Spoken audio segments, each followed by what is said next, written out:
Today I'm going to talk to you about one of the best things about print on demand, and the inspiration for this video came from something that happened to me a few days ago.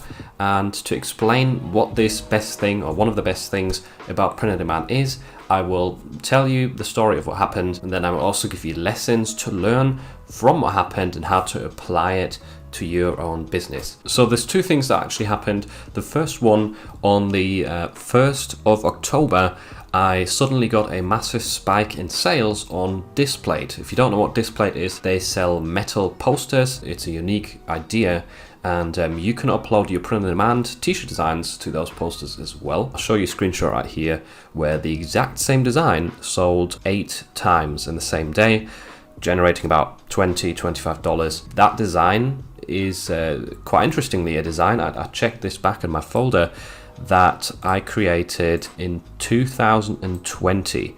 So it says date created July 2021, which is just when I got this PC, so the file got newly created on that PC.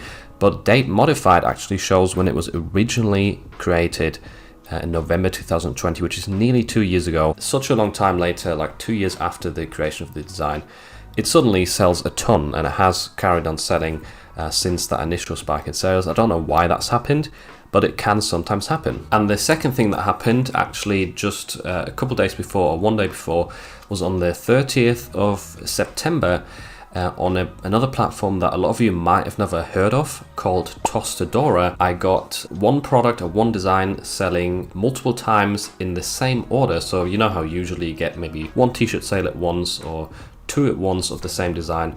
Well, this design sold many times at once. I can't actually see how many, but the margin on Tostadora, the royalties for that one order, came to $65. It's also a design that's quite old, and granted it's sold a few times before on this platform, but it is a design, and this is what I found so inspiring, which might help you out, is it's a design that doesn't really sell for me on any other platforms. So this is in the gaming niche, I'll give that much away.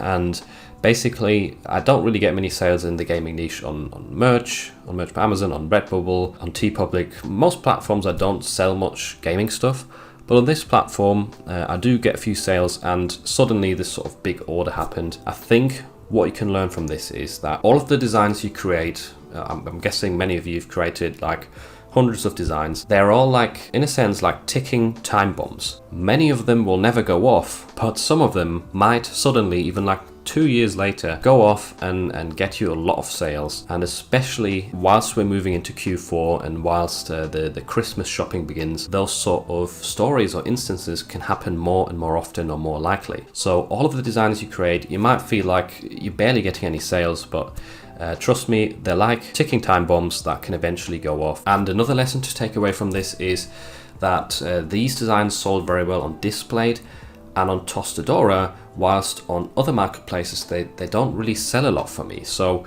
this is not the first time this has happened, where a design sells very well for me on one platform, but it doesn't on others. And it's not just limited to Displate and Tostadora, it also happens on Spreadshirt, on TeePublic. Some designs only sell for me in merch, but nowhere else. So you really want to spread your wings and give all of these time bombs the chances that they deserve by putting them on many, or as many marketplaces as you can.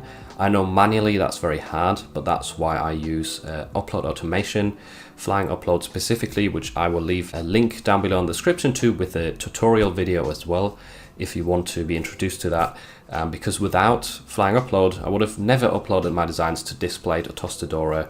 It takes way too long, it's way too tedious. I think you should benefit from this as well, because you might have a ton of designs on merch which will never get you sales on that platform, but they might have a lot of hidden potential on somewhere like Displate or Tostadora, or maybe even Society6. That's another platform that takes forever to upload to, but it can still generate you money passively from designs that you might have never expected to sell. I hope you found this video inspirational, and I hope it gave you some tips. And if you want to learn more about Flying Upload, which, as I said, helped me to get my designs up on platforms like Displate and Tostadora, then I'd recommend checking out this video next, where I show you how to get set up with the tool and also explain their pricing. They also have a free version, by the way, so make sure to check out that video to get a bit of an overview.